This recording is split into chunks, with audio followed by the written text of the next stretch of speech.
Charlene's online. Okay. All right. I'd like to call the April 3rd, 2024 Planning and Zoning Commission regular meeting to order. Can you please stand for the Pledge of Allegiance? I pledge allegiance to the flag of the United States of America and to the republic for which it stands, one nation, God, indivisible, with liberty and justice for all. Right, thank you. Can you call the roll? Yeah. Jenny Smithwick and Mark Burton both have excused absences. Gary Turner, Charlene Topfest, Here. Thomas Anderson, Here. and I don't see Dennis Murray online, nor is he present, but Dennis Murray. So he is absent. You have a quorum, and then Caitlin, Thanks. and you have a quorum. Thank you. Are there any changes to the agenda? Are there any objections to approving the agenda? Hearing none, the agenda is approved. For the minutes of March 6th, are there any changes to the minutes? Any objections to approving the minutes? Hearing none, the minutes for our March 3rd Planning and Zoning meeting are approved. Moving on to public hearings. Resolution PZ 2024-007, granting a conditional use permit for expansion of an institutional healthcare facility within the Kenai River Overlay District and located at 390 Lovers Lane. May I have a motion to approve? Thanks. Can I have a second? I second. Thank you. Can we have the staff report, please? Thank you. On March 6th, Doug Clegg, representing Riverside Assisted Living, submitted a Kenai River Overlay District conditional use permit application for the 15,150 square foot expansion of their existing healthcare institutional nursing home. The expansion is designed to serve as a memory care unit, providing space for an additional 22 residents. 1,650 square feet of this 15,150 square foot expansion will extend into the Kenai River Overlay District. And that again is the 100 feet from the ordinary high water that you as a commission have seen in the past. Both the expansion of the institutional healthcare facility and the proposed development within the K-Rod are separate actions, which would each require a conditional use permit on their own. The staff review merges the two separate actions, so it's going to be a bit longer than a normal staff review. As well as the staff combined the two into one resolution and one permit brought before the Planning and Zoning Commission. The existing structure was constructed in 1957 and previously contained a bar, restaurant, and hotel prior to the change of use. The existing 36,663 square foot institutional healthcare facility was granted a conditional use permit in 2012 by Resolution 2012-007. A second conditional use permit was granted last year by Resolution 2023-009 for an expansion. The property is located in the commercial zoning district and contains land within the K-Rod. Soldotna Municipal Code 1710-265C requires the expansion of the institutional healthcare facility project to go through the process for a conditional use permit within the commercial district, subject to the standards of conditional uses. The proposed project is not exempt and is not eligible for an administrative permit, therefore it's before you as a conditional use permit. On page 5 of the staff report, it outlines the standards of a commercial district, and you've seen these tables before. So subject to the standards, the proposed development meets the minimum lot size, lot width, lot coverage, maximum building height, and minimum yard setbacks. And then we also will look at, blow this up a little.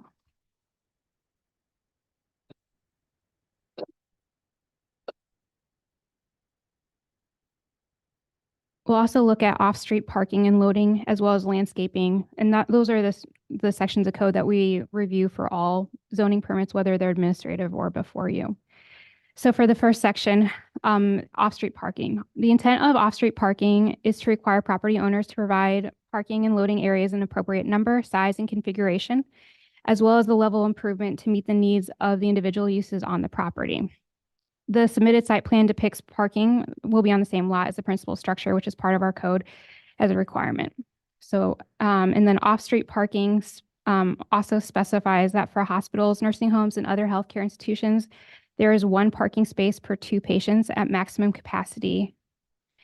3 of the parking spaces are 45 feet from Lover's Lane. And due to the proximity, last year when you reviewed the expansion permit, you expressed safety concerns for the adequate maneuvering with the ingress of vehicles into the parking lot, as well as egress of vehicles out, and specifically regarding these 3 spaces. So again, here's Lover's Lane right here, here's the driveway, and there's what we call queuing distance. And so that's when a vehicle backs up. If it causes congestion into the right of way, we deem that to be an adequate queuing distance. However, as Lover's Lane is low volume, local road, the queuing as well, and this is a dead end, the queuing distance will likely not cause congestion. In 2023, during the public hearing for the conditional use of the expansion, you as a commission placed a requirement on the resolution to relocate the 3 spots further away from Lover's Lane to ensure this adequate queuing distance. During construction, there was a misunderstanding and it caused for a deviation from the site plan, and those spaces are actually already constructed. Staff recommends monitoring the impact that the proximity has of these parking spaces to Lover's Lane. If traffic congestion because of inadequate queuing distance is created, then the applicant will be required to remove those spaces. The 84-bedroom facility will require 42 spaces. A parking waiver for 2 spaces was granted in 2012, and that would bring the required parking space number down to 40. Staff recommends granting an additional waiver of 1 space and bringing the total required number of spaces to 39. So this is because if these 3 spaces do need to be removed because of that inadequate distance, then the Riverside Assisted Living would still be in compliance with the city code. And so that is a recommendation of staff on the resolution for that waiver for an additional space.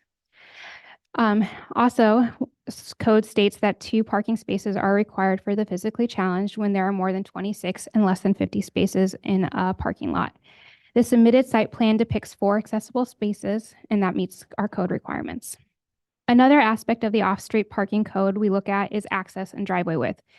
The driveway curb cut from the roadway from Lover's Lane is 24 feet. So over here, again, is Lover's Lane. Here's the driveway. This is 24 feet. And that meets code requirements as that driveway widths are required to be between 12 and 30 feet. Additionally, code requires that all new parking areas that have curb cut access to and from a paved street be paved. As Lover's Lane is paved, the new parking area shall be paved, and these paved areas are depicted on the site plan, which also meets our code requirements. Our code does not allow for the storage of snow within the required parking areas. No storage shall be allowed in required parking and loading areas. Additionally, snow storage in landscaped areas shall be prohibited from impacts resulting from snow storage and removal operations. The site plan depicts snow storage mainly in the southwestern corner. There are some satellite snow storage spaces depicted. If this area is not adequate to store all of the snow, then the snow will need to be removed off-site as it may not be stored in required parking or landscaping areas. And so this also is a recommendation to be a condition on the resolution. And then the last aspect of this off-street parking portion of the zoning code we look at is the dimensional standards. Our code requires the parking spaces be not less than 9 feet in width and 20 feet in length when there is angled parking. So when there's parking that comes in at an angle. And the applicants, and this angle needs to be between 30 and 59 degrees in our code. The applicant stated that the parking spaces would be at a 59-degree angle, so the proposed parking spaces meets the minimum standard.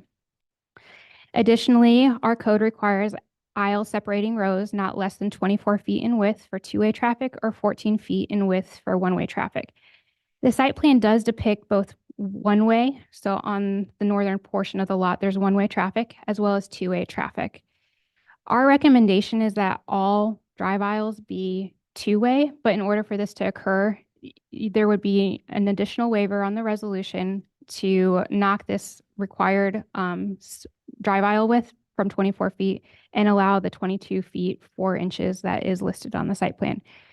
We just looked at this site plan as well as the traffic flow, and it just seemed like this would be hard to convey, and there would probably be a lot of misunderstanding. Just intuitively, people might not understand that this is only a 1-way. So that's for ease of congestion as well. And then as a side note, Actually, I'll get to that in a second with landscaping. So the next section of the zoning code we look at is landscaping, and we require right-of-way landscaping. So again, here's Lover's Lane, and we require landscaping along the right-of-way. The site plan does not depict right-of-way landscaping, so I actually thought I would show, and I forgot to tell John that this was my thought to do this, is to show what we give to all of our zoning permits that do require right-of-way landscaping. This is an educational handout. And so this is what we deliver in our packet of information. So street right-of-way landscaping is required, which softens the impact of land uses along streets rights-of-way, but does not obscure land uses from site. The city requires right-of-way landscaping beds that are along the entire length of the property to adjoin street rights-of-ways. The beds shall have an average width of 10 feet, and upon completion, any earthwork, all disturbed soil shall be protected against erosion by establishment of ground cover or landscaping. The planting of trees are to be spaced on average intervals of 15 feet on center and to be of a viable size. And the viable size is 6 feet. So evergreens need to be 6 feet in height, and the caliper of a deciduous tree is 1.5 feet at the time of planting, or 1.5 inches at the time of planting. There is an estimated 87 feet of right-of-way along Lover's Lane, and that would be required to have landscaping. To meet our code, a total of 6 trees would need to be planted within the Lover's Lane right-of-way landscape bed. A right-of-way landscape plan was not provided, so staff recommends a condition of approval that requires the installation of landscaping prior to occupancy. And then maintenance. All landscaping required to meet the minimum standards of this section shall be continuously maintained to meet those standards. Plant material shall be installed that are living, free of defects and of normal health, and shall be replaced if they perish due to poor maintenance, lack of hardiness, moose browsing, and other reasons. Most of the time when we have parking, large parking areas, we do require parking lot landscaping, and our code cuts that off at 40 spaces. So at this point, there's no parking lot landscaping listed on the site plan. And if we were to grant a waiver, if you were to grant a waiver for the parking spaces to be at 39, then no parking lot landscaping is required. If, there's kind of 2 ways to go through with this. If that waiver you decide is not to be granted for parking lot spaces and it bumps up to 42, then parking lot landscaping would be required. And then you could grant a waiver to exempt them from the parking lot landscaping. But as it stands right now, as if you are to grant that waiver for the 39 spaces, then no parking lot landscaping is required.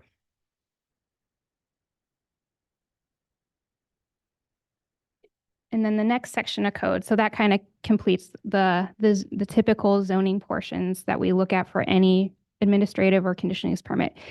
And then we'll kind of dive into the Kenai River Overlay District. So as I stated in the beginning of my staff report, a portion of this expansion is within that 100 feet from ordinary high water of the Kenai River and extends into the Kenai River Overlay District and triggers then a special permit. The permit application was forwarded to the Gilman River Center on March 21st. The Soldotna building official, the Alaska Department of Environmental Conservation, and the Gilman River Center received a copy of this report, and we received no comments.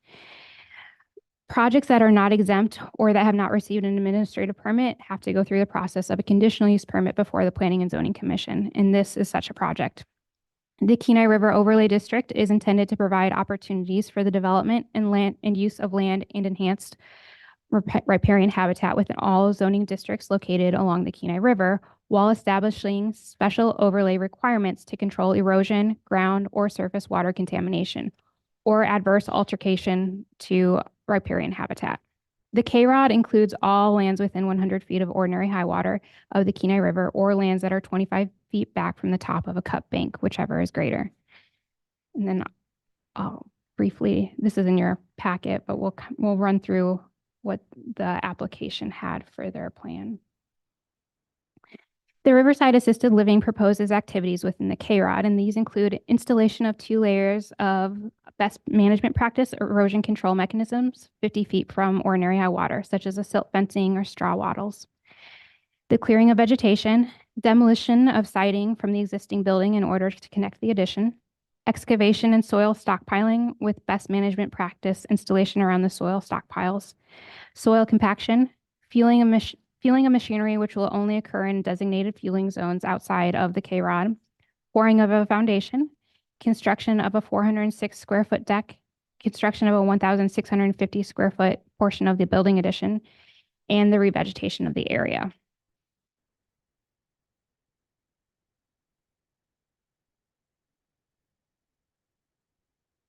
All work within the K-Rod will begin no closer than 50 feet from ordinary high water and extend the rest of the length of the K-Rod to 100 feet from ordinary high water.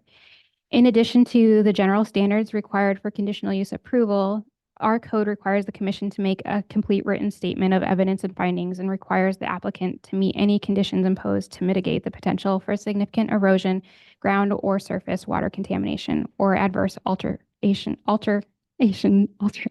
of the riparian habitat. And then we are also required to send a copy of the permit to the Gilman River Center and DEC. And so I'll go over then the 8 standards of a conditional use permit. And those are found, I think, on page 10 of your staff report.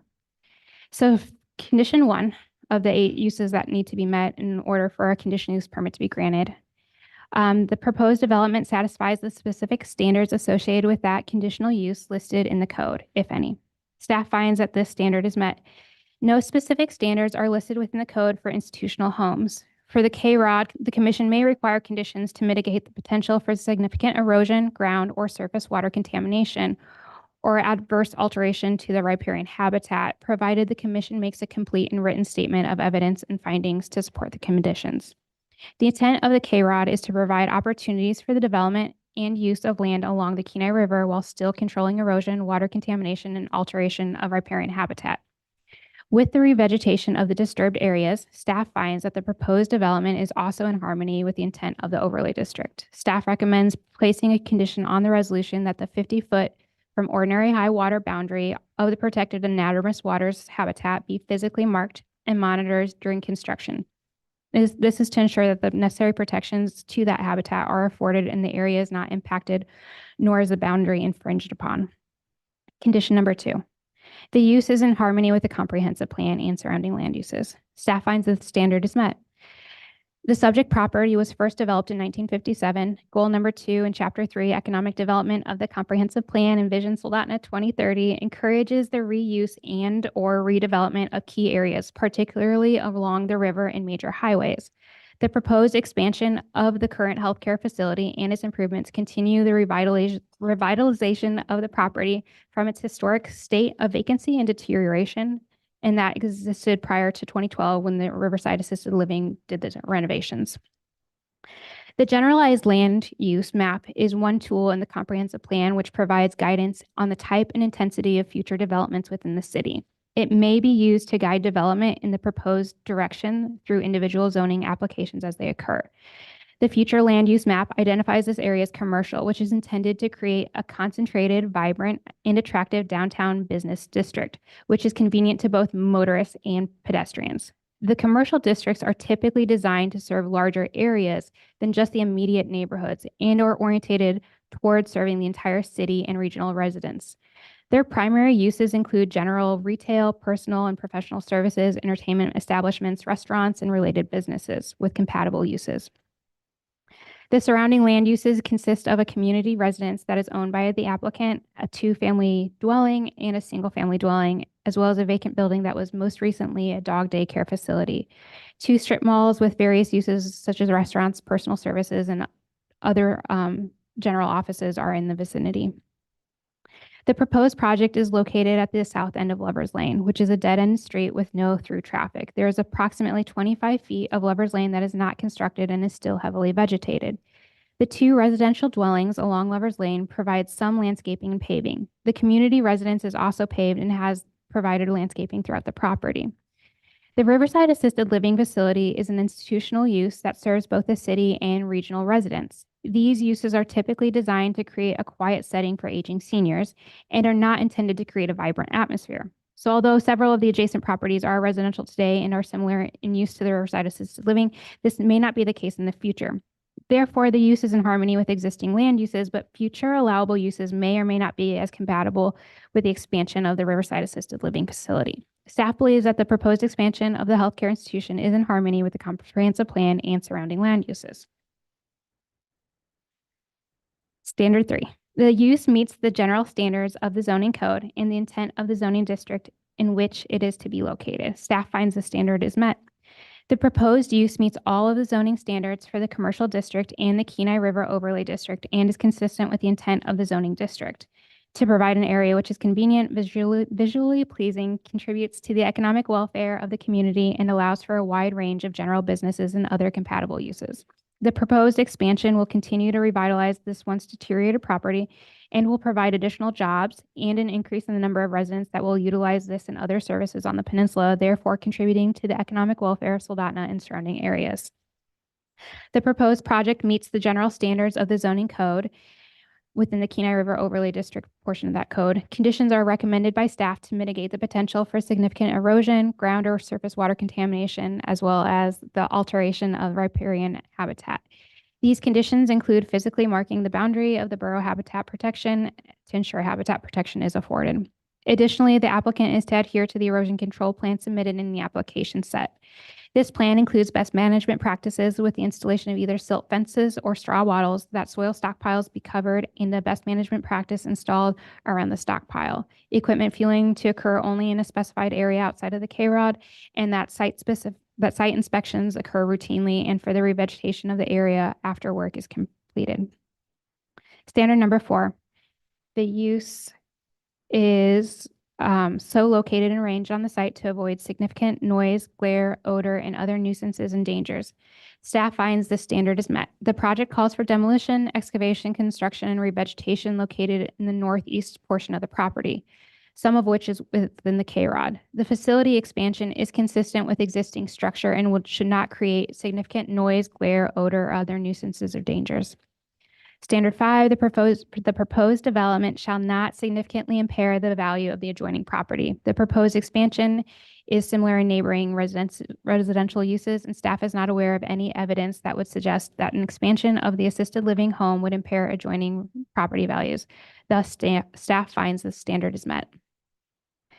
Standard 6, the size and scale of the use is such that it shall be adequately served by existing public services and facilities. Staff finds the standard is met. This property is served by city water and sewer. The proposed expansion would require additional public services. This property is located in the Central Emergency Services response area and is also served by the Soldotna Police Department. The site plan depicts a sidewalk improvement that may occur within the right-of-way. Any improvements within the right-of-way must gain approval from the Director of Public Works and shall be in accordance with our code. Standard 7, granting of the conditional use shall not be harmful to the public safety, health, or welfare. Staff finds the standard is met. Staff does not believe that the granting of the conditional use permit for the expansion of an assisted living facility will be harmful to public safety, health, or welfare. And lastly, 8, the property where the development is to occur is current in payments owed to the city, including property taxes, sales tax, utility billings, and assessments, or has entered into an agreement with the city for repayment. And staff finds the standard met. The Soldotna Finance Department reported there are no outstanding obligations owed to the city. So in accordance with our code 1710-425, on March 20th, the city mailed 16 notices to property owners within 300 feet of the proposed development, notifying them of the action. Staff has not received any comments as of date. And as well as no objections were received from the River Center, DEC, the city's Public Works Director, Streets and Maintenance Director, Utility Manager, or our building official. If approved, this resolution would provide a conditional use permit for the excavation of land, the staging of vehicles, the demolition of existing building, the construction of a 406 square foot patio, and 1,650 square foot portion of a building within the Kenai River Overlay District. Additionally, this resolution would provide a conditional use permit for the 15,150 square foot expansion of an institutional healthcare facility and would grant a waiver to reduce the number of required parking spaces to 39 and a waiver to reduce the width of one of the drive aisles to 22 feet and 4 inches. And so I'll go to the resolution, so we have now, with this resolution, the staff finds that the proposed project meets the general standards of our code for structures within the commercial and the K-Rod zoning districts and meets the 8 conditional use standards for activities requiring a conditional use permit and a K-Rod permit. Staff recommends approval of PZ 2024-007 subject to the following conditions. So these are going to be the 13 conditions on the resolution. First is construction and maintenance to be in accordance with the application materials dated March 6, 2024, and the site plan dated March 15, 2024. The applicant must obtain all applicable and necessary permits from the Kenai River or Kenai Peninsula Borough and the state of Alaska, as well as any other permitting agencies. The 50-foot setback from ordinary high water mark shall be field marked, and no work shall be closer than 50 feet from the ordinary high water mark of the Kenai River. Erodible material shall be monitored on a daily basis during times of activity to ensure they are not leaving the construction site, as well as 24 hours after 0.5 inches or more of rainfall. Silt fencing, straw wattles, or other best management practices shall be installed around the project area and soil stockpiles to protect the Kenai River. Excavated fill shall be temporarily deposited on the northern area of the excavated area in order to maximize the distance away from the riverbank. Revegetation of disturbed areas shall be completed no later than July 31st, 2025. The purpose of this condition is to ensure revegetation occurs to reduce runoff and erosion potential. Occupancy of the addition shall not be permitted prior to revegetation. 6 trees meeting City of Soldotna standards are required within the Lover's Lane right-of-way landscape bed. Right-of-way landscaping shall be installed prior to July 31st, 2025, and prior to occupancy of the addition. The queuing distance of parking spaces within 45 feet of Lover's Lane shall be monitored to ensure traffic congestion does not occur. If negative impacts of traffic flow within the city's right-of-way are created, then those 3 spaces closest to Lover's Lane will need to be infilled.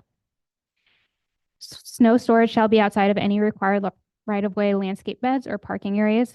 If there is an adequate space for on-site snow storage, then it must be removed off-site. Parking lot paving of newly constructed parking spaces and drive aisles are required. Submission of a sign permit for any signage, and then all improvements within the right-of-way are required to apply for approval of the Director of Public Works. All improvements shall be in accordance with Soldotna Municipal Code. Thank you. Thanks for that staff report. Do you need like a glass of water? No, that's great. There's a lot going on. Can we have the public hearing open up? I don't think we have anybody online, but if there's anybody in the audience that wishes to speak to this item, please come on up and state your name and address for. Yeah. Don't be shy. Or not. Yeah, is there anybody who does wish to speak on this item? Might as well, you're here.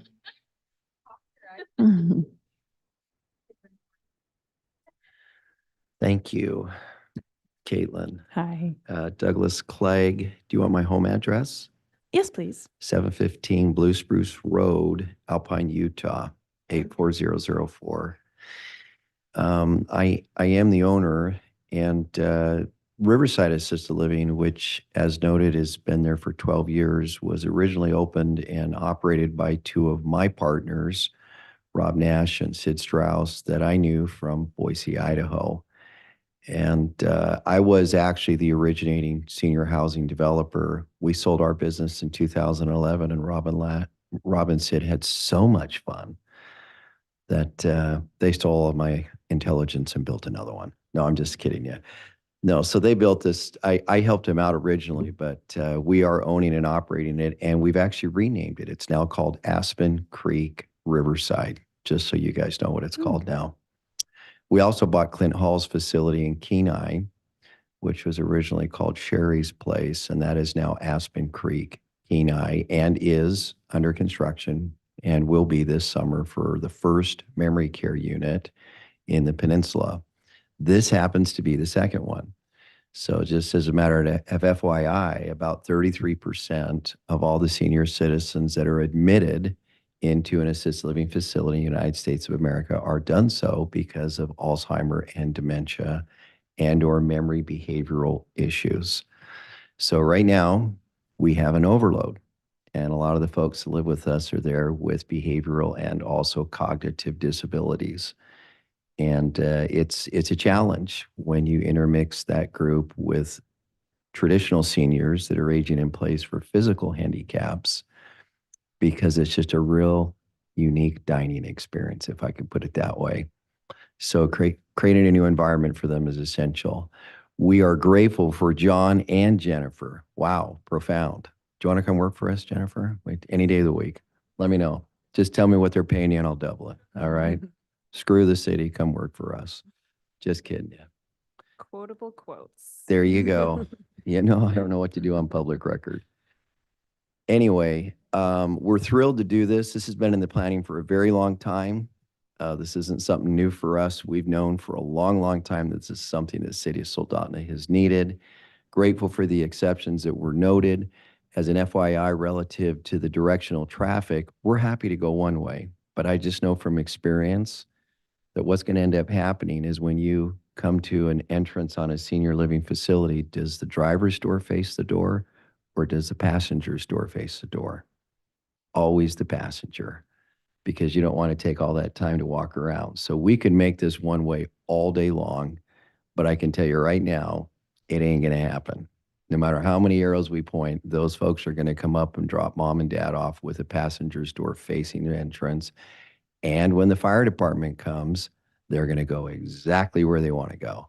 So when we ran our turning radius on that parking lot, the reality is that both the fire department and our ambulatory services are going to want to run misdirectional from the way we have cased our parking on an angular position. They're not going to want to come in and rotate around and go the opposite way of those parking stalls. So we can change anything you want. We're more than happy to do that. As far as the landscaping goes, we're not landscaped because we just finished our addition this fall and opened it and got approval from the state of Alaska, Health and Social Services in February. So right now we're a bed of rocks. So we could give you a landscape plan, but we're still kind of on a conditional right now with this last addition that we did this spring. And we're not going to give you 6 trees. We're going to give you 18 because I know Jennifer likes trees. So we'll give you all the blue spruces and aspen trees because that's our name now that you guys want and desire. So that's all I wanted to share with you, unless you have questions or want to condemn me for what I've said, which is fine. Well, 6 or 18, quality over quantity, you know what I mean? Okay. kidding. We'll do I'm just kidding. 6-inch caliper instead of 3. We're public record, we should be more professional. No, thank you for speaking and coming up and Yeah. putting a name face to a name. I do not have any additional questions for you right now. Does anyone else? Do any other commissioners have any questions for the developer? No. Thank you. Yeah, you're welcome. Yeah. Is there anyone else who wishes to speak on this item? No?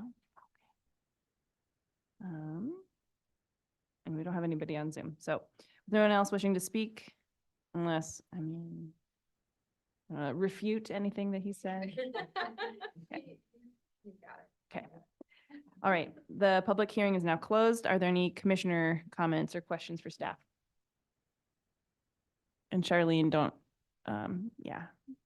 feel free to speak up at any time. I'm good, thanks. It's so very true. There is a need for a memory care unit. My dad was in Heritage Place and he had dementia. And, putting disabled people in the same room as somebody with dementia is challenging, to say the least. And as you said, in the dining room, so it's tough. So I fully support this and plan to vote in favor.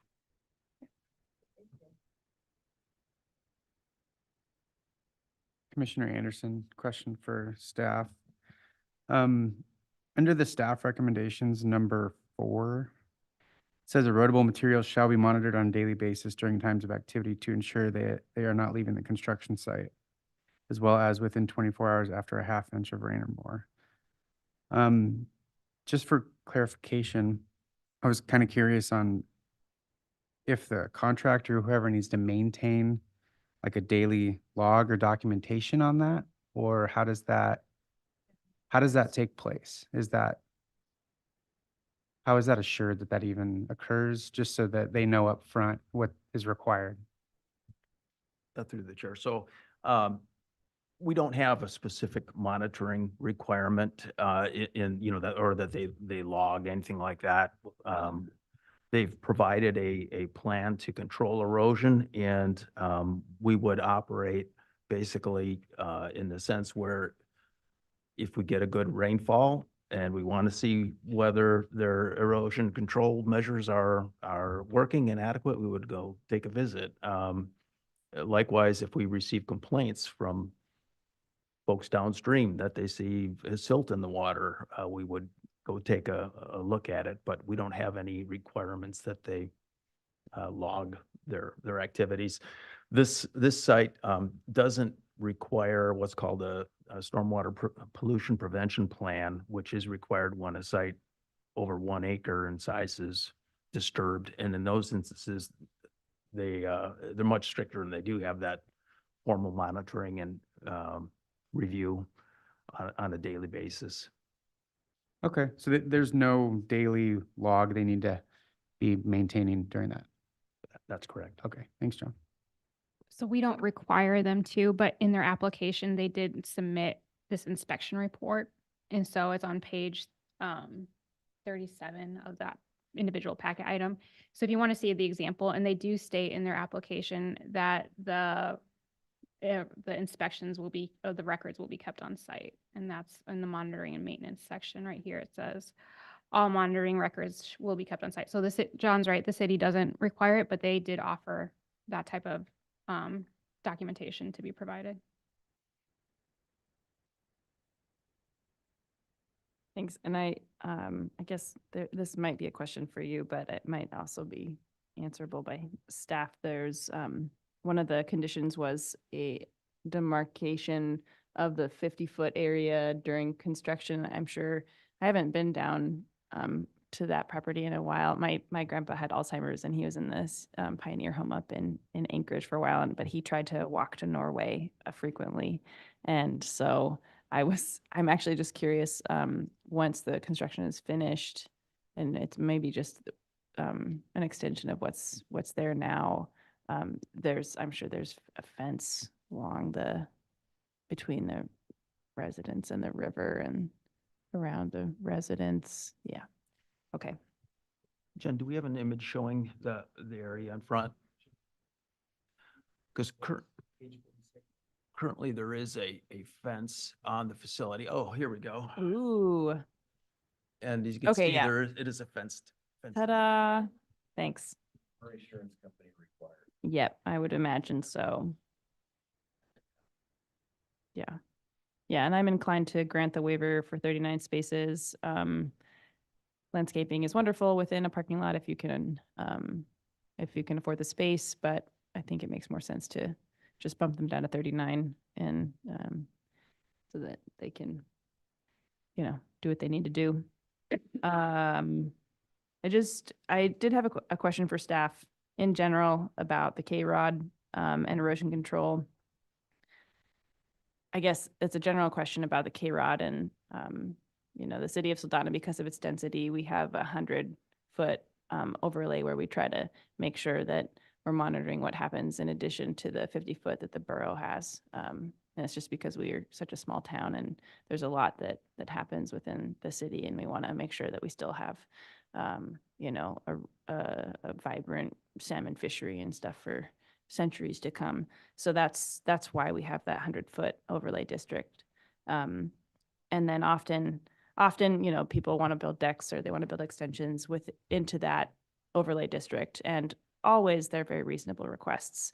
The problem is that the cumulative nature of these sort of buildings and basically like non-permeable structures and decks and stuff do have an impact on water quality and both surface and groundwater. So that's why we have protections in place. And I think usually it's a thing where we can grant the request and then add in some measures that will offset the impact.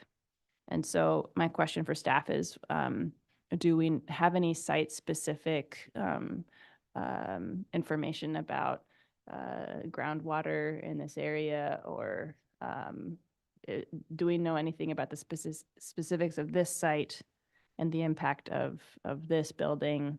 Because it is significant, you know, it's 1,000 square feet or so of building plus whatever 600 square feet of deck, and it's basically all the same thing. It's sort of weird, but basically a deck or a building, or it all it sheds water, and so it anyways, that's my question. Do we know anything about the specifics? We don't have any specifics on groundwater. We know that this, you know, the structure that it's being attached to has been there for quite some time.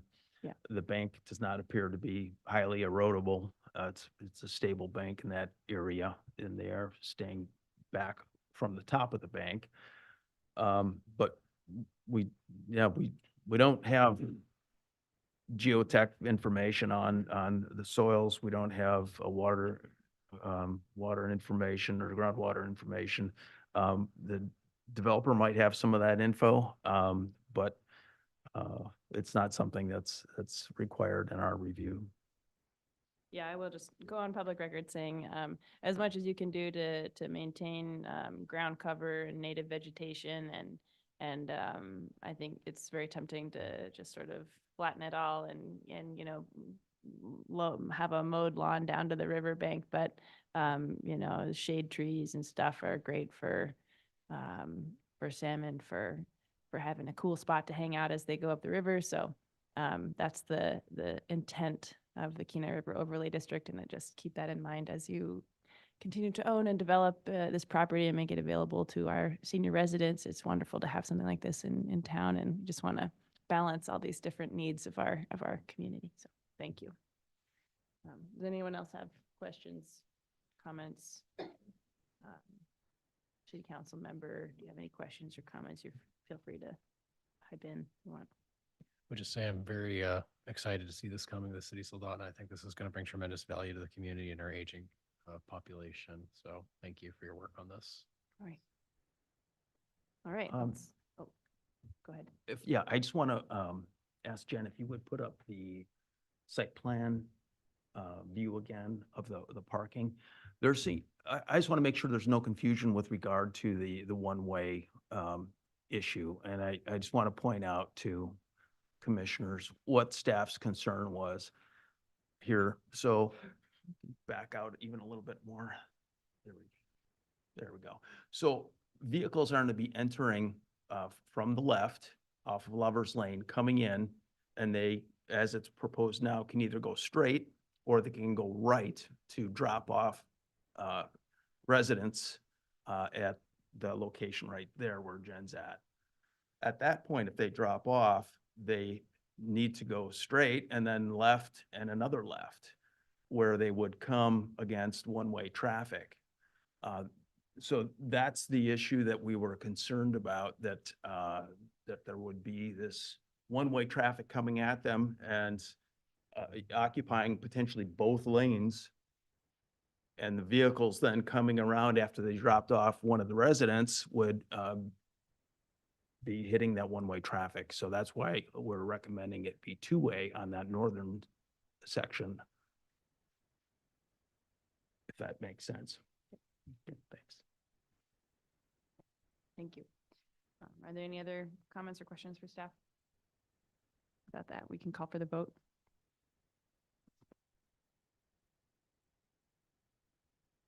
Charlene Tautbest, Yes. Thomas Anderson, Yes. Gary Turner, Yes. Chair Vadla, Yes. and Jenny Smithwick, Mark Burton, and Dennis Murray are absent, so motion passed. Thanks. Thanks. Thank you. Yep. Thank you for.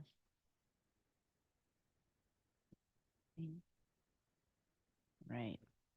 Right, are there any, now we're moving on to public comments without prior notice. Is there anyone from the public who wishes to comment on anything not on the agenda? Let's see, and any informational items? Don't have any of those. Jordan, would you like to give a report? No. Oh, yeah, we have one. It's up on the screen. Sorry, I thought that was like a work session. Never mind. Sorry. Planned unit development. May we please have the staff report? Thank you. So this is before you. One is in part educational, informational. We do have a section of code that allows for planned unit developments. It's not often used, but we have the occasion now where we believe we're going to have an application for a PUD in the very near future. The last planned unit development in the city was the Mountain Rose Estates development. And what I'd like to do is go through a few slides here on the basics of PUDs and what our code covers. And then I'd like our guests here to join us and share information on the PUD that they are proposing and considering at this point. And a PUD, just for your information, will require approval by the Planning Commission. And the concept behind a planned unit development is that it provides flexible design. It allows typically higher densities than what would typically be allowed through the normal zoning. And that would allow for things like a potentially increased open space, reduced number of roads and sewers, and increased creativity from the conventional zoning standards. So the image there is just an example of a PUD from another community. It's not what's being proposed. The basics here. In addition to planned unit developments, are also known as planned residential developments, but planned unit developments can include mixed uses. And it allows typically the flexibility in design and location of buildings, and in some cases, relaxation of development standards. Some of the benefits of PUDs are that they can improve site design, preserve amenities such as open space, and allow buildings to be clustered. And 3, lower the cost of constructing streets and utilities by reducing frontages and distances. I would say probably the main disadvantage of a PUD is that it's more intensive for both the developer and for staff and for the commission. It requires a greater degree of coordination, communication, and work on in that respect. But it does offer, as you can see here, a number of benefits to the community and to the development. So there's just another example of a PUD set inside of an existing developed area. And you can see the density changes within the PUD versus what's on the what's outside the boundaries. Or the next one. That's all right. Just a quote: the planned unit development can be understood as a grand bargain where the community lowers its cost by conditioning development approval on site planning, design, clustering, and the creation of homeowner associations, which can assume the costs of public servicing and capital facilities, including the maintenance of open spaces. Next.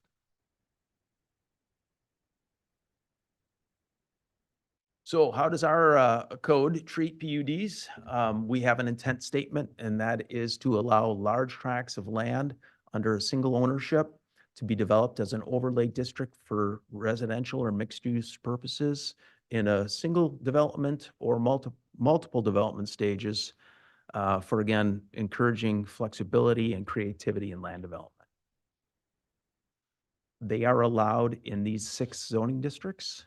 And the one that we're going to be looking at here in just a few minutes is in the single-family, 2-family residential district. Here's an image of the Mountain Rose PUD when it was first being constructed. Just because I had to throw in some pictures. Some of the specific standards under our code for planned unit developments is that the parent parcel where the individual homes will be placed on has to be at least 2.5 acres in size.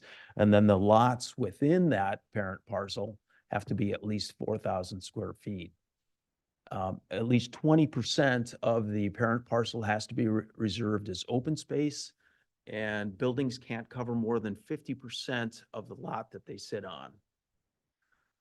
Zero lot lines are allowed for both buildings with common walls and without. And all streets within the PUD have to be constructed to the city's minimum standards and include sidewalks, gutters, and asphalt. Continuing on, one of the things that our code does is has us look at the areas just on the perimeter of the planned unit development to see if the planned unit development will be compatible with the neighboring land uses.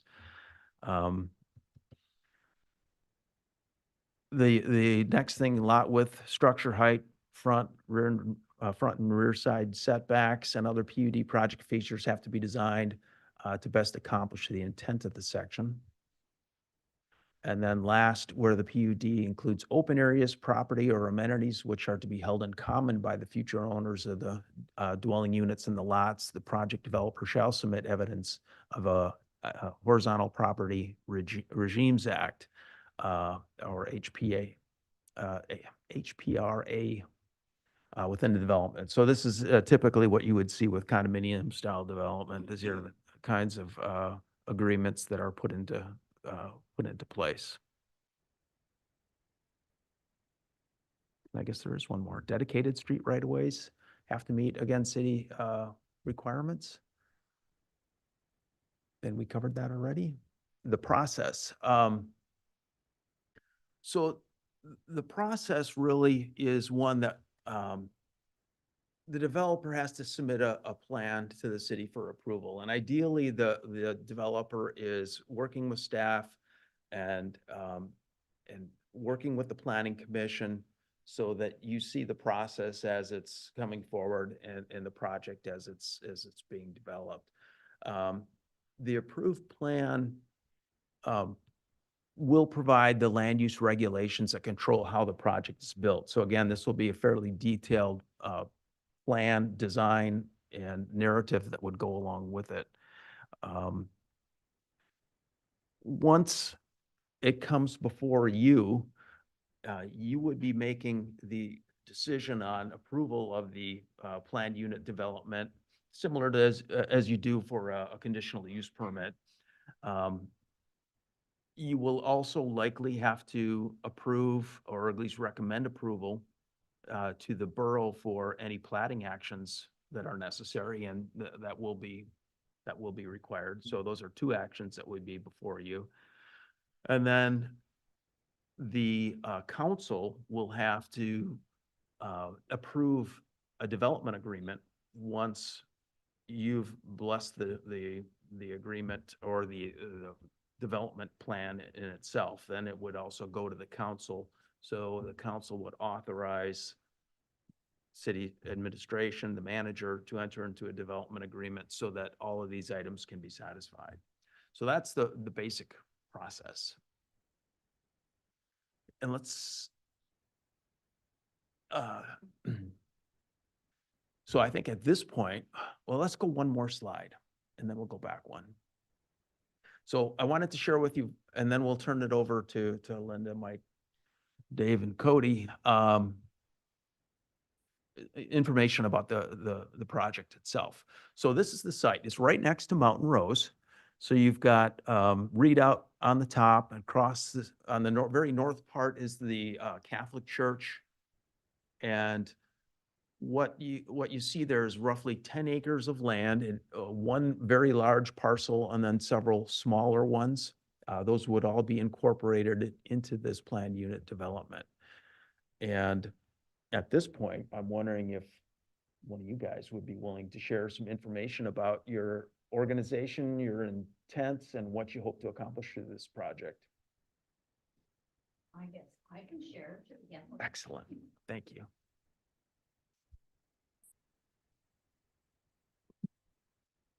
Linda Hutchings, 295 Coho, Soldotna. So in 1970, well, actually it was 73 that we started the Kenai Peninsula Community Care Center, and it was used for children that were runaways, abused, homeless. We even had homeless back then. And we started out in a very small old FAA building, and over years, we managed to build up to the building that we sold to the Boys and Girls Club, which was a gymnasium, office building, and 3 homes. And when we sold all that, we sold it because the children that we were getting were not, first of all, they were not from our area. Number 2, they were very, very low functioning, and we could not find the staff or get the staff trained to work with these children.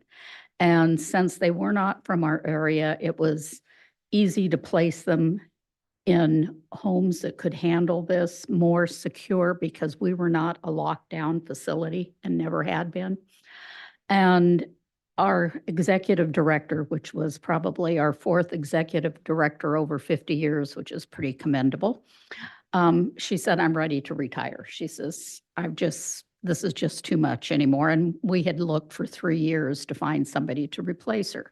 So with that event happening, we closed the Kenai Peninsula Community Care Center. And that was the operational end of it. We had an asset end of this organization, which was called the KPCCC Group, and they owned all the facilities. And we also had one out on Chuchansky, because we worked with very young children, like 4 and 5-year-olds that were being placed because there was no place for them. So anyway, long story short, we sold everything. We had all this money invested. We probably put over $2 million back into the community, to Boys and Girls Club, Students in Transition, food bank, hospice, just many ways for it to go back into the community. And we still had a nice little pot left. And we said, what can we do that will give back to the area, give back to the community, to help young families? Because if some of these children had had homes to go to, they wouldn't have been with us. So we had a board meeting, and we decided that we're not interested in low-income housing or rentals. We want affordable housing. In other words, your nurses, your teachers, your construction workers that are making, $100,000 or less can afford the rent of $1,800 to $1,900 a month. They could certainly afford a house payment and have something left if they could buy a home between $250,000 and $275,000. So that is our goal. We took our money and we bought property. And we also have money to do quite a bit of the infrastructure. So we think this is a good way to give back to the community. These people will have water, sewer, paved streets, street lights, sidewalks, close to schools, close to medical facilities, even close to grocery stores. So that's what we're here for today. And we have been working since last September, I believe, on how our layout should be and what would be the best way forward. And we've been working closely with John. Mhm. The next few slides. Yeah. Getting a lot of good input from the city. And So do you have any questions? Let's go to the next slide. So when we first started talking with Linda and Cody and Mike, this is, the concept came in, they wanted to build housing, affordable housing. How do we do it on this site? And this was, I think, the first concept, or close to the first concept, that came in the door, where we were looking at it and trying to determine, okay, will this meet the code? Yep, it should. It's single family or duplexes in a single family district. That's just an administrative permit, no problem. Looks good. Well, as we learned more about the project and what their goals were, we started considering and talking about the planned unit development as a tool to increase density, provide more housing, bring costs down overall by providing more units on the same amount of land. And it evolved from this to, well, there probably was a few in between here, but this was a concept, I don't know if you can read the date on there, but it's not that long ago, maybe 3-4 months ago. Where what you see here is the first phase, as I think this one was proposed potentially, where traffic would be coming in off of Kobuk, down Little, and then up this road into a cul-de-sac.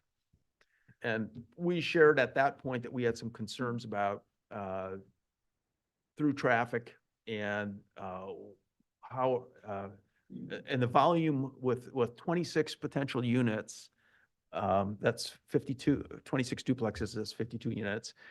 We were concerned about the number of cars that would potentially be coming down Little Avenue and going out to Kobuk. So we looked at the very next option, which cures that and provides access out to Fireweed, which would then allow traffic to go north. And would you guys comment a little bit on the phases? Because I don't remember specifically what you were thinking with regard to what would the first phase look like. Was it part of this or was it all of this? Like the first 3 building sites on the lower left. That's still sort of a work in progress, but when Kyle was discussing, we were basically gonna limit to a number, pick a number, say 20, you could build up 20 places before you had to do that second phase connection up to Rio. Okay. We don't have a number now, that's just an arbitrary. Okay. What we're dealing with is the cost of construction of the curb gutter, water, sewer, asphalt. And then having also the connector streets, we've got Fireweed coming down and coming across. So those are designated as arterials. So there's some extensive design requirements on those. That's why we don't have the funds to do that right away. So we're starting over on this side and working our way across. This first chunk, we're thinking about duplexes in this first section, but we're going to allow ourselves to switch back and go to single family and make it less dense if we want. We just want to see how the community responds to the zero lot line duplexes. We've got some pictures of, there's a couple very successful developments up in Anchorage that we're sort of tracking along this. We've got some good pictures. And then I'll add also that in addition to what you see there with the duplexes on the lots, you'll see some areas outlined in green on the east side of Fireweed. And those are also part of the planned unit development. And the one to the north is currently planned for preservation as open space. The one just south of that pink block, I don't recall what you guys were gonna do. It's still up for discussion. But okay. We're thinking in the lower 2, they'd be more townhouse style. Okay. We wanted to have a little variation, so it doesn't look like they're coming into this project. Can we go to the next one and, okay, no, sorry, next one. And next one. There we go. These are the photos that were provided to us to give you an idea of what they might look like. And this is in Anchorage? Yeah, this is an Anchorage, and then the next photograph I actually took yesterday, so you can see that one. So you can see how snow storage is managed in this particular area. This has been a very successful zero lot line project. Would be considered in East Anchorage near the east side coast. Is this the video one? If it is, could you play it? Or maybe it's the next one. No, there you go. Oh, that's.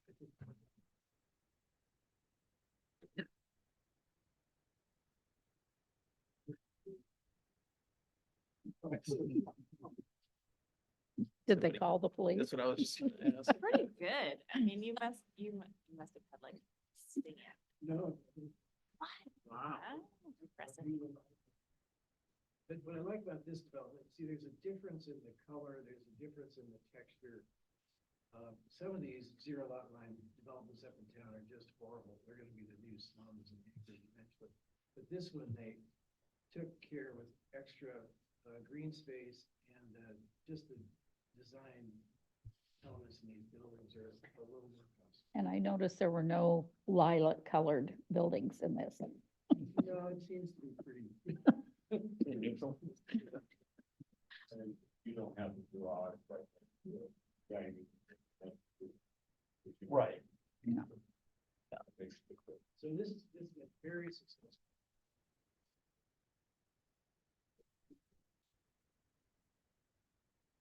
This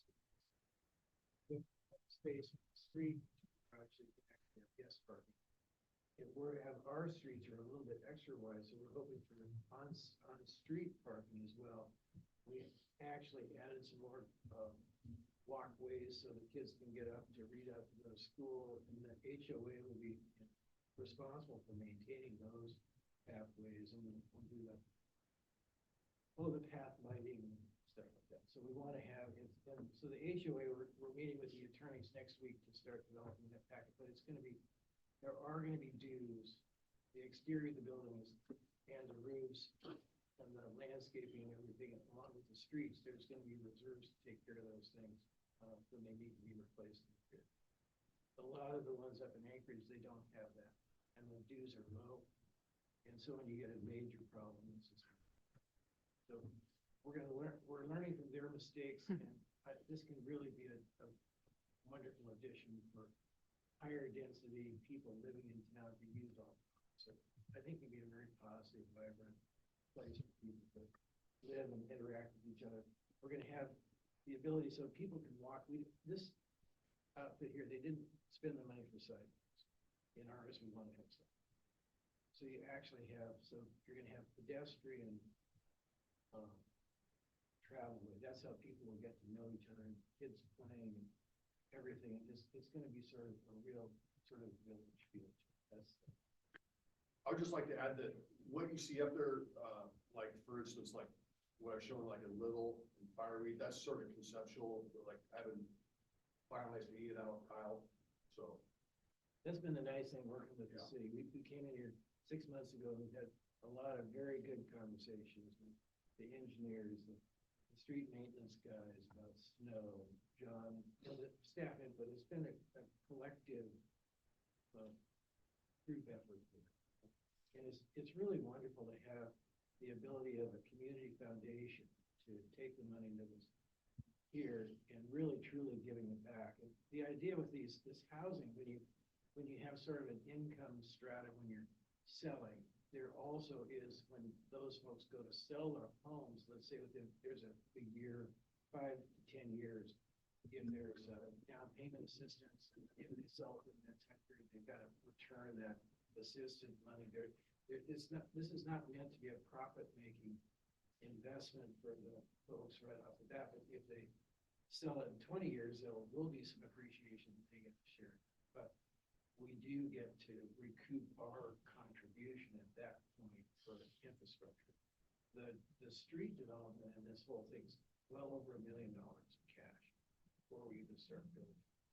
And so that's just street, sidewalks, storm drain, and everything. And that's going to allow us to reduce the price, the eventual profit. And I think the other thing that should be noted is that we are doing a fence between our development and Mountain Rose and the homes that are on Redoubt so that nobody has to worry about bleed off going into those other properties. And Jen, And also in the HOA, there will be nobody able to come in and buy a couple of units and rent them. There will be no rentals whatsoever. it's going to be solely ownership, not long-term rental either? Pardon? Not long-term rental? Well, no. Okay.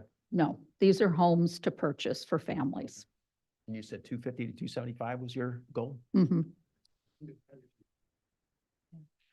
And that your type of financing is what keeps people from flipping the properties. So in other words, somebody can't come in and buy 3 or 4 of your No. houses and. Well, it's actually a deed. Okay. It's not. Yeah. All the financing agencies that give finance these things is the deed restriction is how you sell. And the HOAs can restrict it to. And that's been in the areas like in Anchorage that have disintegrated and are totally impossible to bring back is where you have too many low-income rental units and there's not single-family ownership. Single-family ownership, there's a pride that goes with that.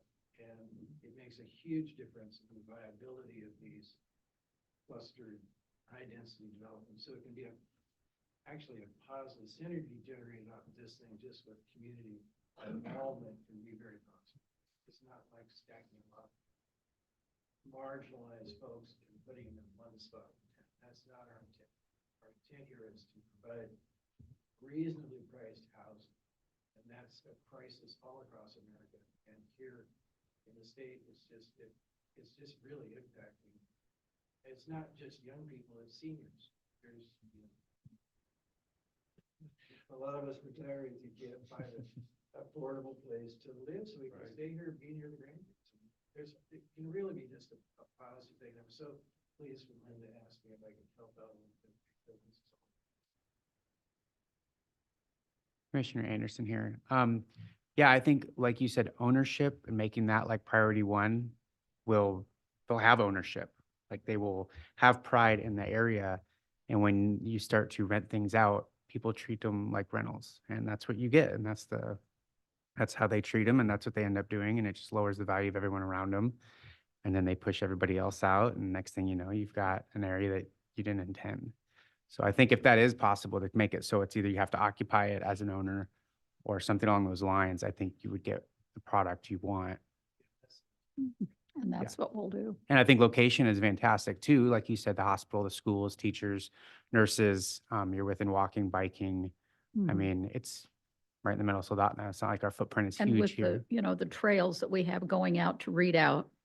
That was that'll my other make it- question, is that the pink is Yes, a that's foot green trail? space. Cool, yeah. And then also having 2 egresses, I think is very important for safety if there was an accident on one end, or if everybody tried to get out immediately in congestion and there's something going on behind them, they can't. Also, snow removal is easier on its way by type deal. The pink areas are actually the open space. Oh, I see. Yeah. Oh, okay. It's also a trail. There's trails and Yeah. open space and There's a park. trail. That's the one I was referring to, that little one off the cul-de-sac.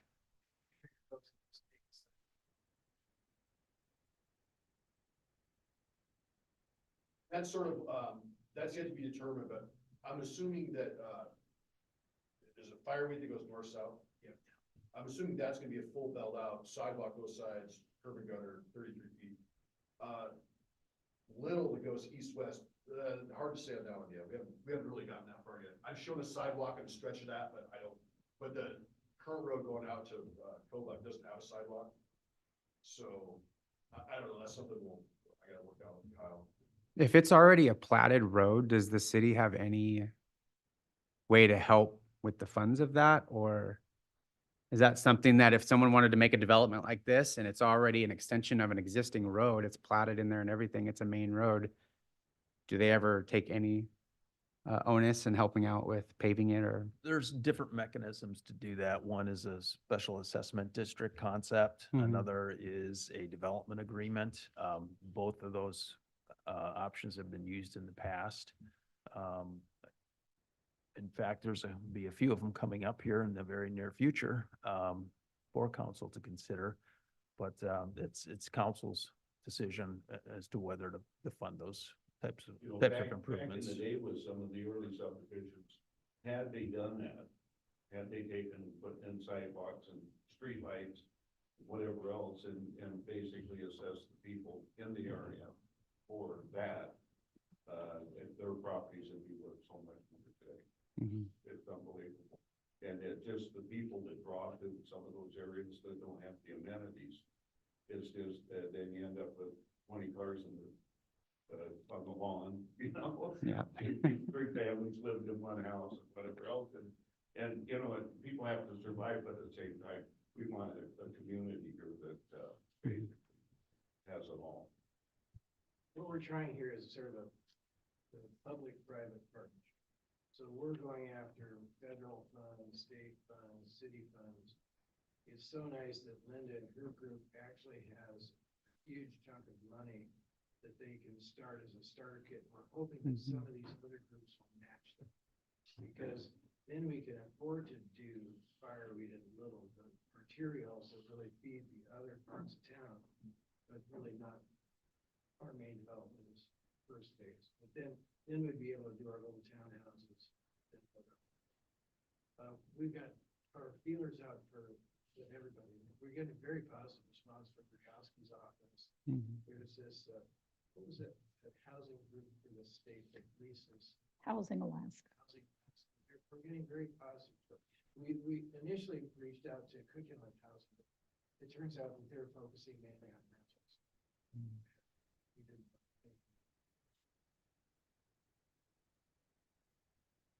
But we wanted to bring all this to you folks so that you get an idea of what we're thinking. This isn't a formal presentation yet. I always like to sort of prime the pump so you guys aren't surprised. Yeah, and the whole thing, like, you know, we really want this to be a community. This isn't about us making a whole bunch of money. It's really, we want to add to the community. As Mike said, yeah, this is informational, but it's an opportunity to ask questions. And as he indicated, you know, we will continue to work with him, and as it evolves, we'll continue to bring it forward to you. And at some point when it's ready, you'll probably see the plat first, I'm assuming, and then you will see the design come in. But at this point, yeah, I just want to turn it back to you guys to see if you have additional questions. Yeah, as a general statement, I would say that it's pretty great to have it brought up on the front side like this and just get comment from us and everything else. And if there's issues or something we see or could add to the project, it's non-consequential to bring it up on the front side where maybe we're already halfway into it. Why didn't someone tell us that 6 months ago? You know, so thank you very much for bringing this up and taking our voice into consideration. It means a lot. So thank you. Yeah, it's great to have this when it's still in design mode, and it does feel like there's been multiple iterations, and this one feel like it's gonna be the one that goes forward. I feel confident that, yeah, it's exciting. I have always lots of ideas, and maybe I'll share a couple or have their sort of idea questions. For the pink part, the open space that is those first three houses that you're talking about for the initial phase. Is there the open space over there? The fireweed open space makes sense to me. The pathways and everything makes sense to me, but the open space behind those first three houses, help me understand the vision or, yeah. Mainly to Oh, I see. So it's a buffer. Plus that, most of that's also. Oh, yeah. Okay. I see. But it wouldn't really be, I feel like the open space, the intent of like the open space requirement in a PUD is not only for buffer, but for utilization of the residents. Right. And so, yeah, yeah. Sort of, open space is sort of. Yeah. Yeah. And just could you, yeah, have a cornhole competition, or is it wide enough to be usable, I guess, is for anything other than a buffer? And I'm sure it is. Well, they could actually For the little houses. Yeah, you really want little private right, right. Yeah, rest of it be open. for everybody to enjoy. Yeah, yeah, and it looks skinny, but I know it's because we're literally looking at a small space like this, and this is 10 acres, so it's hard to see, but, and then the other, Soccer or anything else. doesn't matter what size or shape, we'll figure out a way, yeah.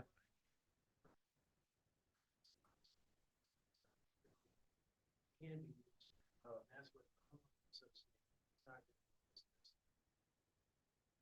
No man's land. Yeah. That's what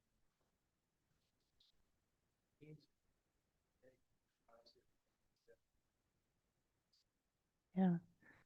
No, I really like the idea. I have a cousin who lives way out in Nikiski, and her husband works Swanson River, and they have a new baby, and so he's, it's just and they're desperately looking, and I'm trying to help them find a place in Soldotna because they want to move to Soldotna. All the fun things are here, and all all the things they like to do are here, but we just can't find anything that's their budget. So yeah, everything is 400 or more. So this is so needed. I'm really happy that you're doing it. We also need low income housing, but you're right. It's like two separate, they're very different problems. And, but I like the density and then the other phases that you have for doing other styles of housing. So thank you so much for, having the creativity and using your resources to solve a really big problem. My other one small idea would be that the city, I think, could potentially add a safe crossing, a safe pedestrian crossing for the right onto across. Yeah, is that? Yeah, sorry. Yeah, across Readout, so that kids could access the Fireweed open space, or whomever could access that from the development across the street. And maybe, we attempted to we have careful. how to say it. We the collaborative project that we attempted with DOT didn't go forward, but I think there were some interesting design ideas there that would make for safe pedestrian crossing. So painted crossings to draw attention to and make it playful for kids. There's all sorts of design elements to connect those two spaces together, and so it's exciting. I'm sure you guys will.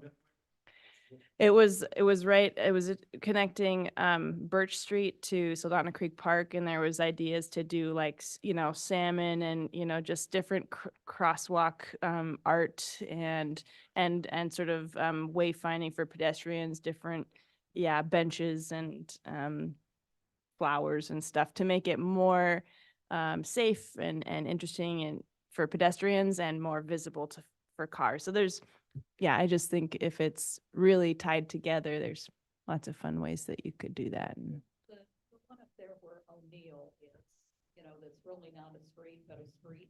yeah, That would be the perfect place to have it cross Readout because it's halfway between the two big intersections and it would go across the street so they could walk to the school. yeah. Oh, maybe I was thinking of, maybe I'm thinking, I'm thinking of fireweed. And that won't really be, for some reason, I was thinking incorrectly that it was a different street than it is. So When that, we build the second phase, we yeah. just build that first chunk of fireweed down to our east. Yeah, there. We'll probably yeah. And then it'll be nice to be that collaborative with the city. You really want traffic heading out. to school. Very pedestrian, bike. Yeah, I know that we cut across Little and the utility easements all the time to go to the grocery store. And I think people, especially kids who don't have cars, we know how to get through town. And if you could make it legal, that'd be great.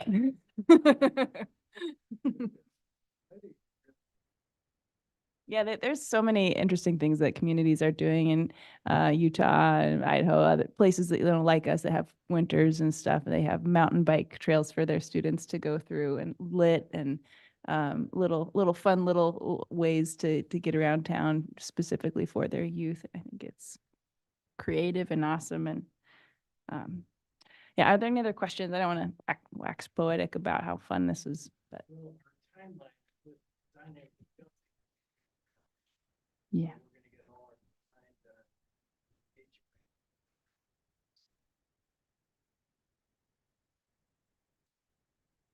Mhm.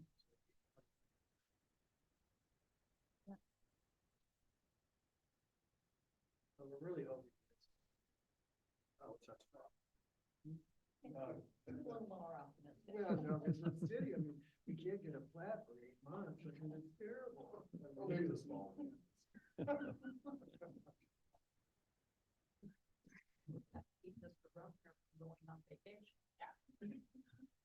It's hard to keep him away from that canyon.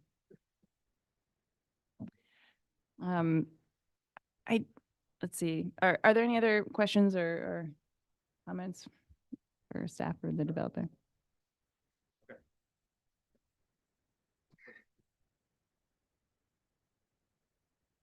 Yeah, and I did want to bring to your attention, at our last meeting here, Commissioner Murray brought up the need for a housing task force that would perhaps be commissioners and city council and community members to assess the various challenges associated with housing and brainstorm some solutions. And so it's, I think that the need is really great.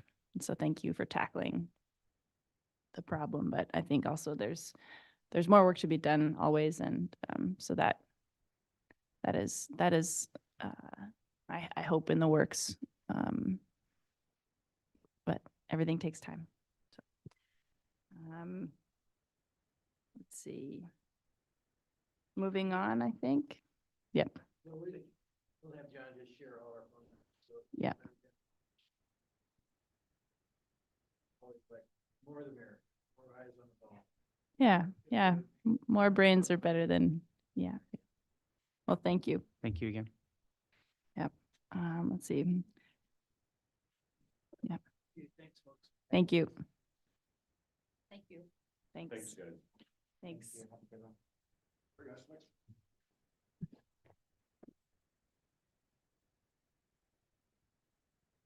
All right, now moving on to Councilmember Jordan's report.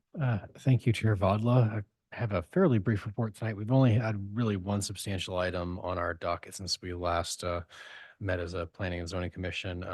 So on the council side of things, at our February 28th meeting, I think you guys are aware of this, but Whistle Hill had a previously established special assessment district agreement with the city.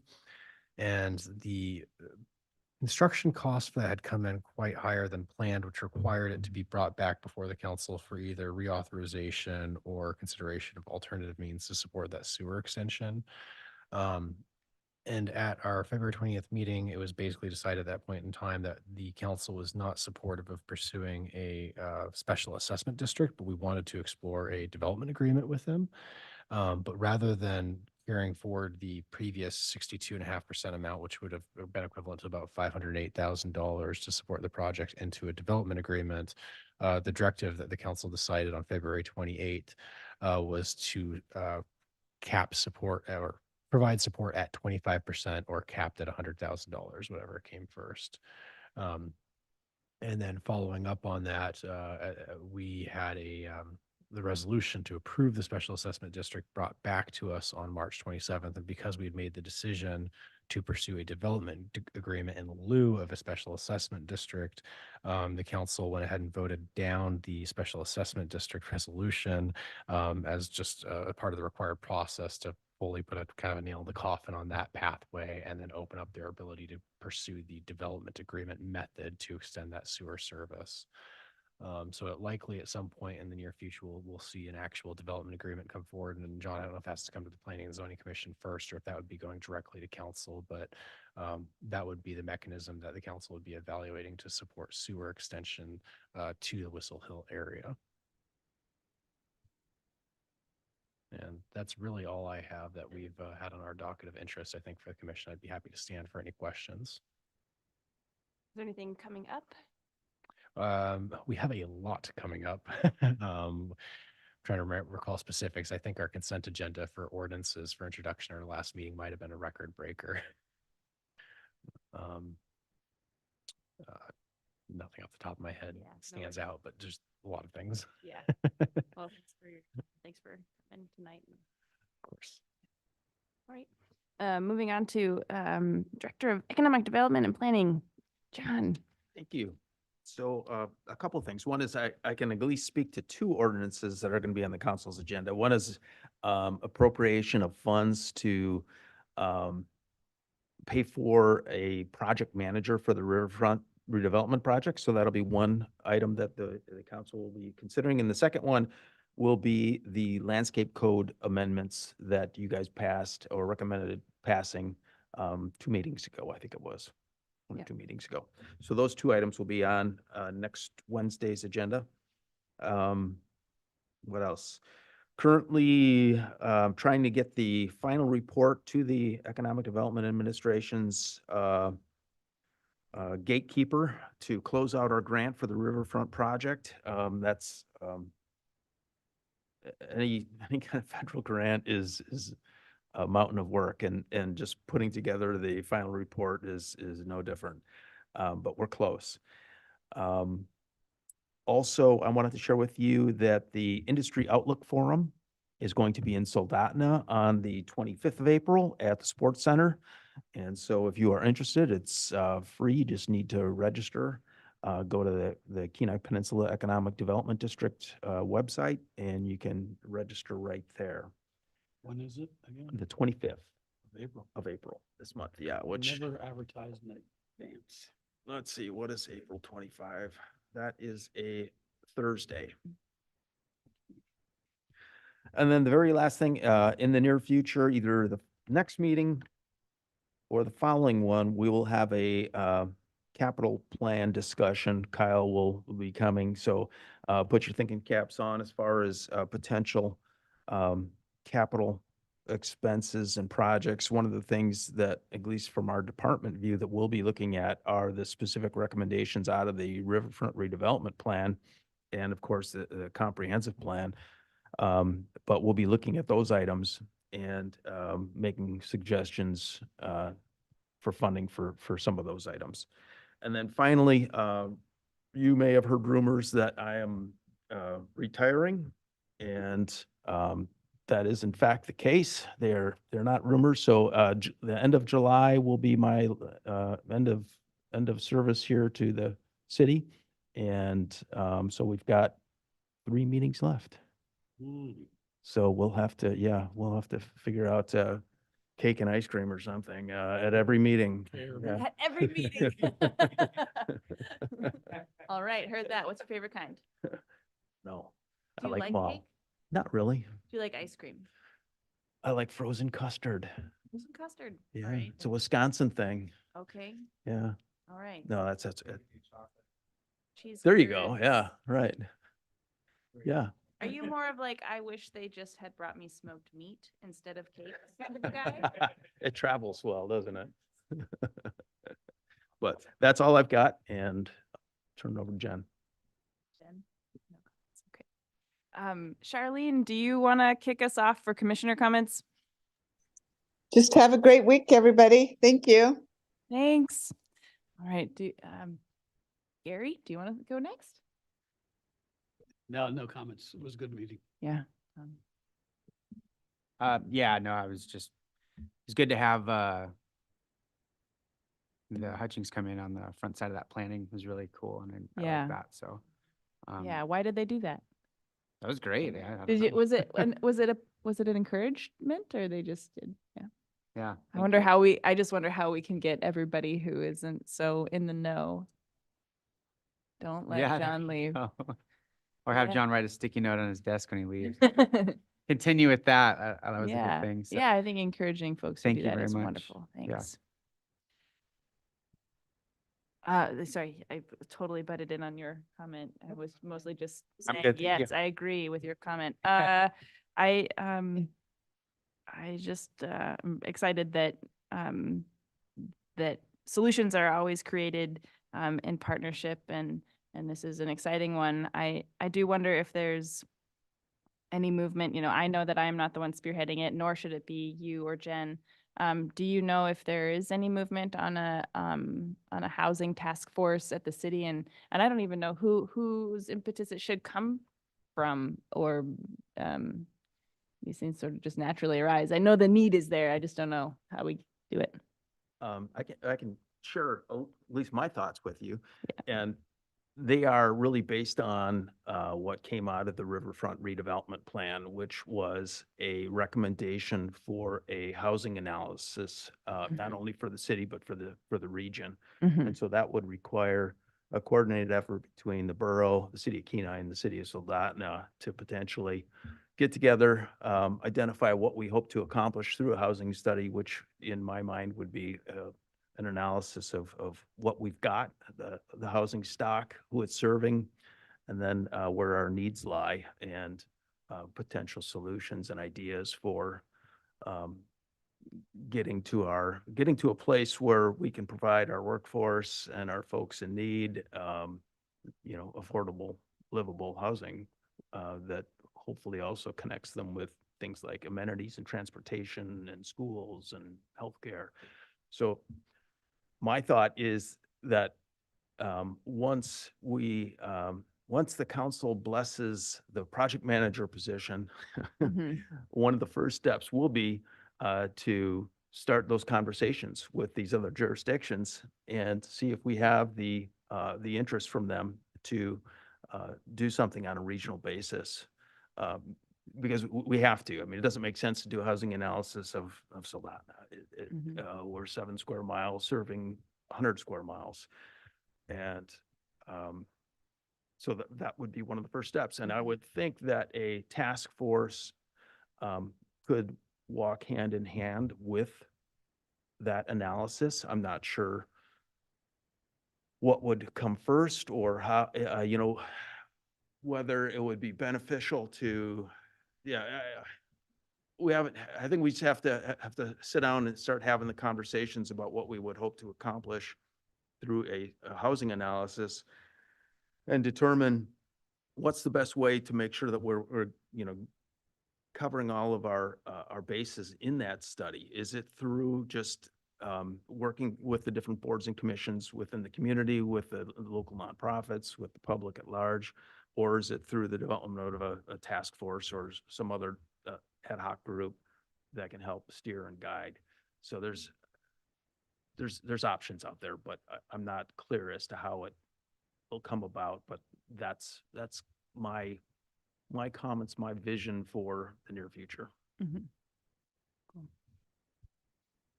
Yeah, it's hard.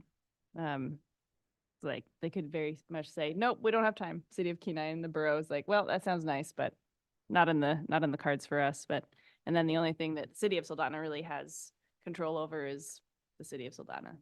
So and I suppose what's nice about being only 7 square miles is that we are this small little kingdom, which is a part of this bigger, huge region. But I think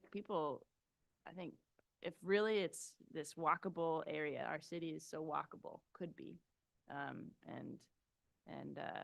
so having some housing stock that is really allows us to lean into that asset, I think would be very beneficial. And it's hard to, how do you get there? So that sounds very exciting. A housing analysis would be awesome. And I hope that our neighbors play well. So thank you for that. With that, the next regular meeting of the Soldotna Planning and Zoning Commission will be held on May 1st at 5:30 here in the council chambers. And with that, we're adjourned. Thanks, Charlene. Thank you. Bye.